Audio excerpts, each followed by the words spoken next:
Good morning, Chris Whelan from the Wellington Centre of Business Excellence, Building Better Businesses. I wanted to chat with you today about probably the most important formula you will ever come across in business.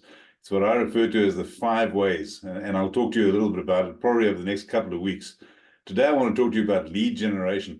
And why is that? Well, because over the last, let's call it 6 to 12 months, economic conditions have changed dramatically.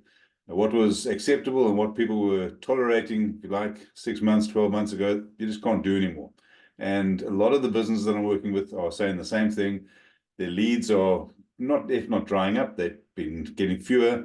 Their time from first identifying a lead to actually getting a client has gone longer. All of those things have affected them, and obviously that affects their cash flow. It affects their profitability. And I want to talk to you today about how best do we react to that? How best do we recognize things have changed, but we're not going to put a stop to our business. We need to keep going. We need to take that, recognize it, and keep moving. So how best do we do it? And so I want to talk to you today about lead generation. Probably over the next couple of weeks, I'll touch base again on the overall thing of this massively important formula called the 5 ways. And really, lead generation is about attracting clients, but it's not just attracting any clients; it's attracting your ideal client. So let's get into it. What happens if you aren't getting decent lead generation? Well, at least 3 things. One, you get inconsistent flow of leads. Inconsistent flow means it's unpredictable. You can't plan. If you can't plan, you can't sustain.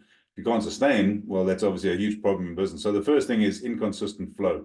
Second thing is you're going to have missed opportunities.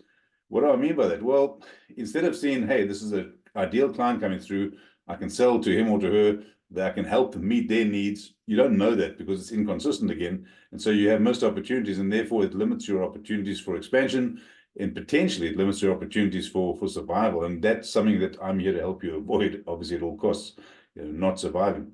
The third thing, of course, is that you get to a competitive disadvantage situation. Competitors are doing stuff, they're doing it well, you're not. And then you sit there and you think, well, hang on, why am I falling behind? And so that competitive disadvantage is a real problem.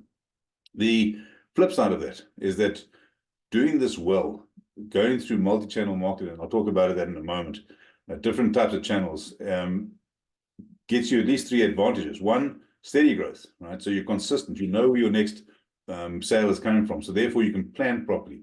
You can take advantage of having regular, consistent cash flow.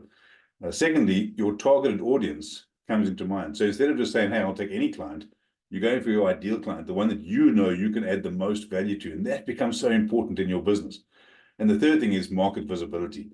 People know you're around, and so therefore they'll come to you. They might not buy from you right now, but they know about you, right? The old thing is if no one knows about you, no one knows you're in business, pretty soon you might not be. So market visibility becomes really, really important. 3, as I said, multi-channel marketing. I don't mean that in terms of pyramid schemes or something weird like that, but 3 things I would emphasize here. One, use lots of different channels, whether it be social media, whether it be traditional media, whether it be referrals, whether it be networking. You know a whole lot of different ways of getting out there, getting in front of your ideal client. Use them. Don't let one thing be the only thing that you do. That doesn't make any sense. So use lots of different channels. That's the first point. The second thing is have targeted campaigns, not a shotgun approach to say, I'll take anything. You know the value you add. You know, hopefully, your ideal client avatar. Target it, niche it down as much as you can. Whilst that takes a certain amount of courage because we all want to think we can serve everyone, the reality is the people that you serve best will come back to you again and again if you serve them best. And so if you target them down. So that's the second thing, targeted campaigns. And then the third thing I'd absolutely encourage you to do, and I'm happy to help you with this, is to analyze and adjust, or what I call test and measure.